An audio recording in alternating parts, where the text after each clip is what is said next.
जय साईं राम। नमस्कार। मैं बृजमोहन सूरी स्वागत कर रहा हूं आपका आपके इस चैनल में। मैं बृजमोहन सूरी मोटिवेशनल स्पीकर, साईं ग्रंथ राइटर, रेड बुक एक्सपर्ट आज आपके लिए लेकर हाजिर हूं एक नया विषय। आज हम इस विषय पर चर्चा करेंगे। आप जानते हैं कि हम लगातार नए नए विषय आपके लिए लेकर हाजिर रहते हैं। तो आइए आज का विषय शुरू करते हैं। भैया दूज पर बहनें यदि छोटा सा प्रयोग कर लें तो भाइयों के दुख दूर कर सकती हैं, उनका भाग्य उज्जवल कर सकती हैं और भाइयों की मनोकामनाएं पूर्ण हो सकती हैं। यानी यदि बहनें करें उपाय तो भाई हो जाए कामयाब, यदि बहनें करें टोटका तो भाई हो जाए कामयाब। जी हाँ, यदि बहनें ये छोटा सा प्रयोग कर लें तो भाइयों को बहुत अधिक लाभ हो सकता है। आप सब जानते हैं कि भैया दूज बहन और भाई का एक बहुत ही पवित्र पर्व है। इस दिन बहनों में एक विशेष प्रकार की शक्ति होती है, एक विशेष प्रकार की वाइब्रेशन होती है जो एक रिश्ते से आती है, जो परमात्मा की तरफ से प्रवाहित होती है। जो दिन जिसका होता है उसमें उस प्रकार की शक्तियाँ आती हैं। तो ये भैया दूज जो है ये बहनों का पर्व है। इस दिन बहनों में विशेष शक्ति आती है, विशेष वाइब्रेशन आती है। यदि बहनें इस दिन विशेष प्रकार से कुछ करती हैं तो उसका सीधा सीधा लाभ भाइयों को मिलता है और बहुत अधिक मिलता है। तो यदि बहनें कुछ विशेष कर लें तो भाइयों को बहुत लाभ मिलेगा। यानी ये दिन ऐसा होता है जिसमें बहनों में विशेष प्रकार की शक्ति होती है, क्योंकि ये शक्ति परमात्मा की तरफ से मिलती है और परमात्मा बहनों को एक विशेष आशीष दिए हुए होते हैं। और जब बहनें दिल से अपने भाइयों के लिए दुआ करती हैं तो भाइयों की उम्र लंबी होती है और वो ज़िंदगी में तरक्की करने लगते हैं। ये निश्चित रूप से तय है। तो आज मैं आपको इस संबंध में एक कथा बताऊंगा। एक बार एक बहन थी जो अपने भाई को बहुत प्रेम करती थी और भाई बहन को बहुत प्रेम करता था।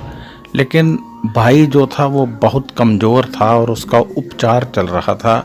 लगभग तय था कि वह जी नहीं पाएगा और उसकी उम्र बहुत छोटी है।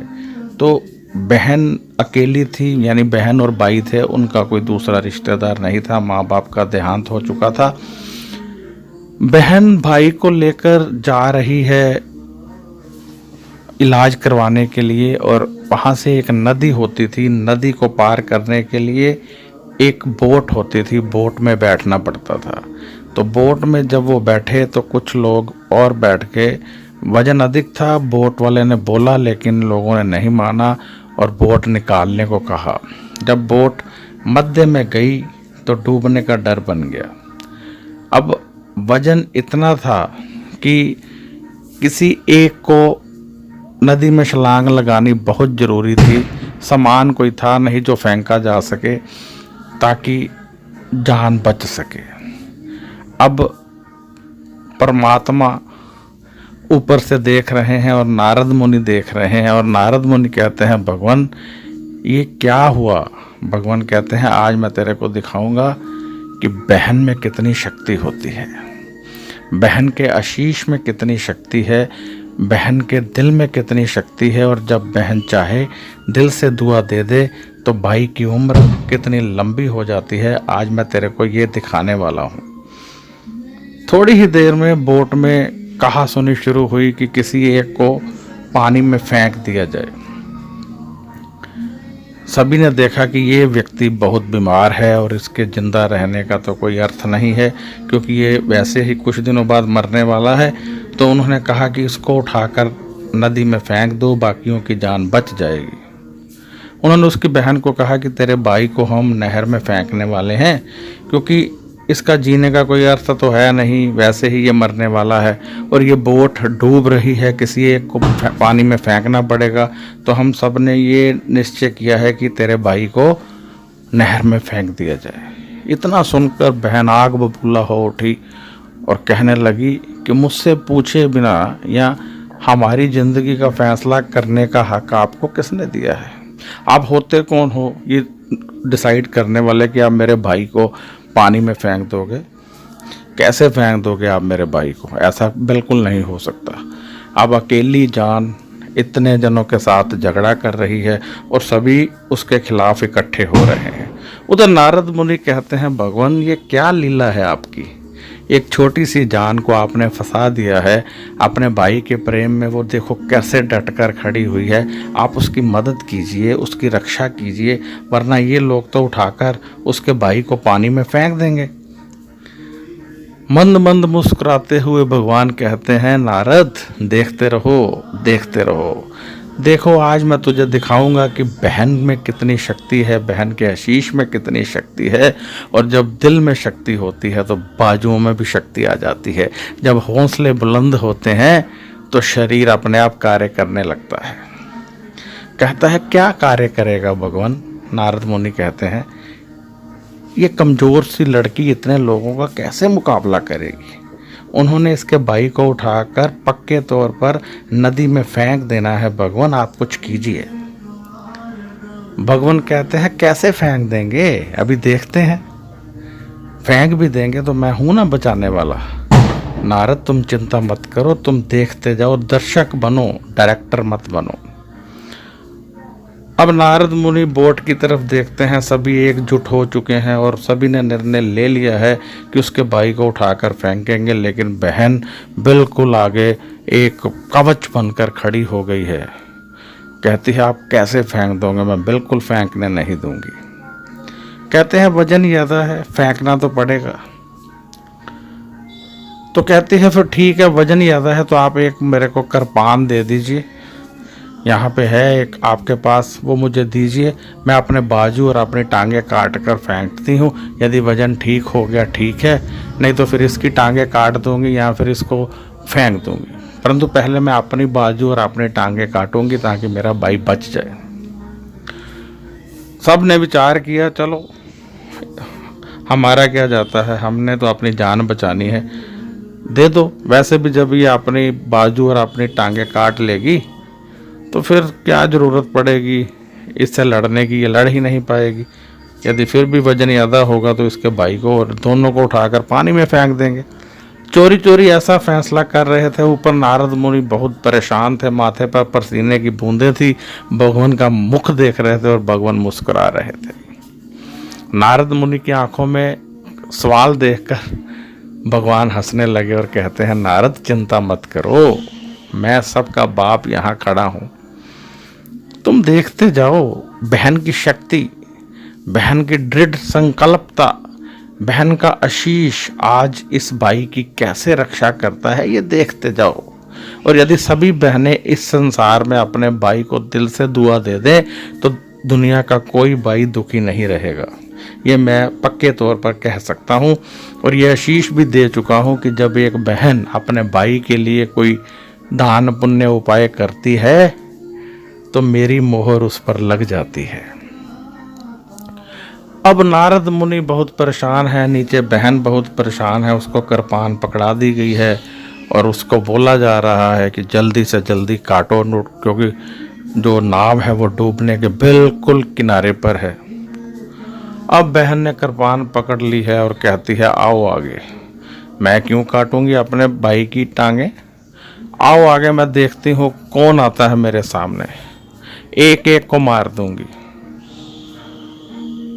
सब एक दूसरे का मुंह देख रहे हैं और एक दूसरे से कह रहे हैं, तू आगे जा, तू आगे जा, परंतु कोई आगे नहीं आ पा रहा है। तब बहन कृपान पकड़कर बोलती है सभी को, अपना अपना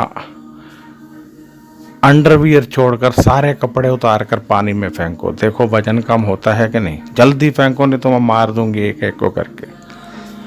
और सभी अपना जो थोड़ा बहुत सामान है जो नहीं फेंकना चाहते थे सब फेंक रहे हैं। बोट वाले ने अपना जो रखा होता है वो भी फेंक दिया और इस तरह से वजन कम हो गया। जैसे ही वजन कम हुआ, नारद मुनि भगवान की तरफ देखते हैं और भगवान हाँ की एक मुद्रा बनाते हैं और नीचे फिर क्या होता है कि वजन फिर बढ़ जाता है। अब वो कहते हैं, वजन तो फिर बढ़ गया, तेरे भाई को तो फेंकना ही पड़ेगा। वो कृपान थामे हुए है, कहती है, आप लोग आगे तो बढ़ो, देखो मैंने नाव चलाने वाले को ही मार देना है। फिर कैसे आप उस पार जाओगे मैं देखती हूँ। अब साहब ने मन बनाया कि आगे बढ़कर इन दोनों को पकड़कर पानी में फेंक दिया जाए। अब दोनों सभी आगे बढ़ते हैं और दोनों को पकड़कर जैसे ही पानी में फेंकने लगते हैं, परमात्मा प्रकट हो जाते हैं।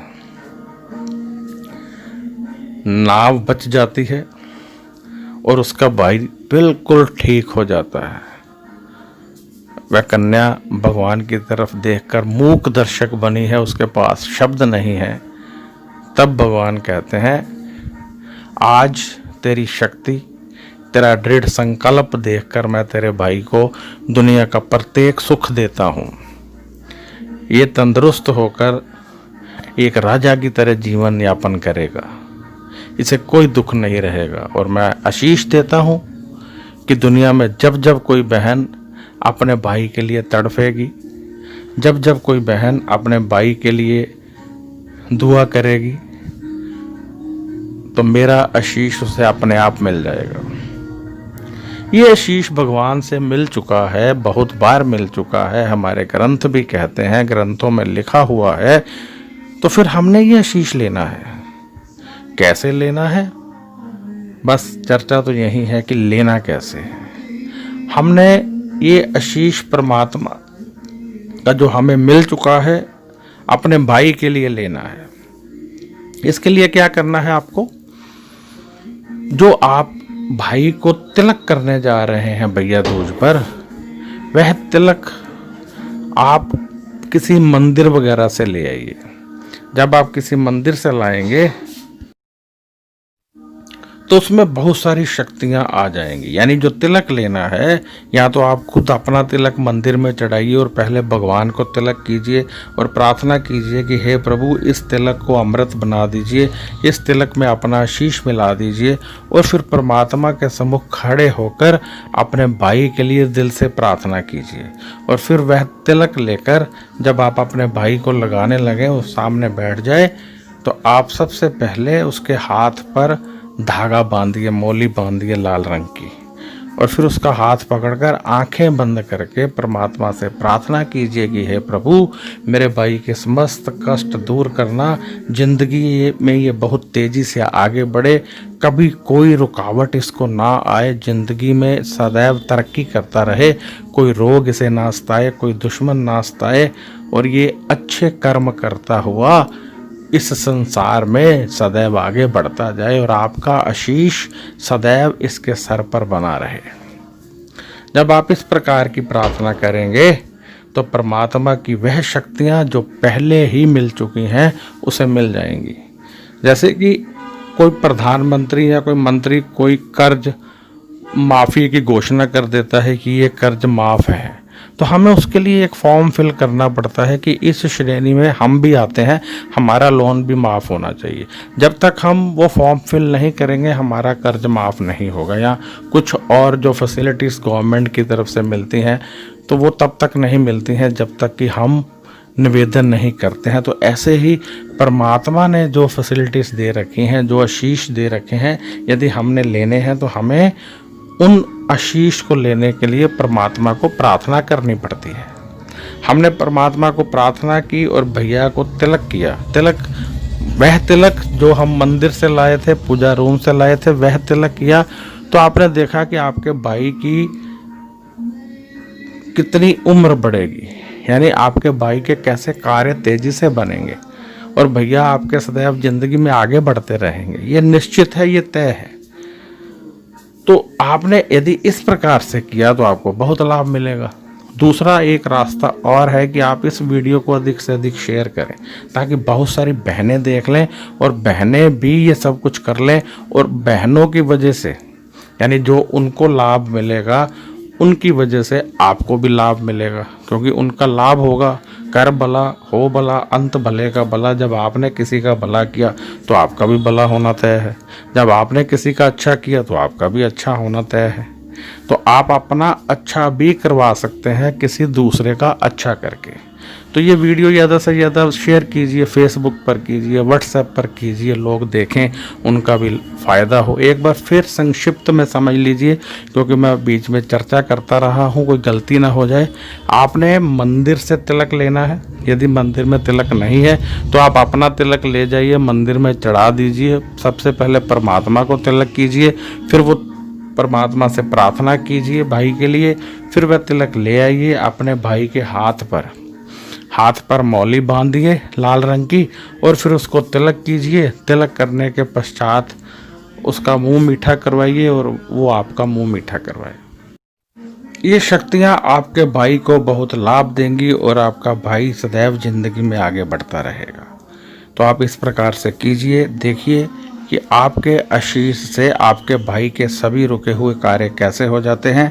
आपके आशीष से कैसे आपका भाई जिंदगी में आगे बढ़ना लगता है। यदि वो रोगी है तो ठीक हो जाता है, यदि उसको कोई प्रॉब्लम है ठीक हो जाती है, यदि व्यापार नहीं चलता है चढ़ पलबेगा, और यदि आपको लगता है कि कर्जा है उस पर तो उतर जाएगा, कर्जा उतर जाएगा, व्यापार चल पड़ेगा, रोगी है तो ठीक हो जाएगा, जिंदगी में समस्त सुख उसको मिलने लगेंगे।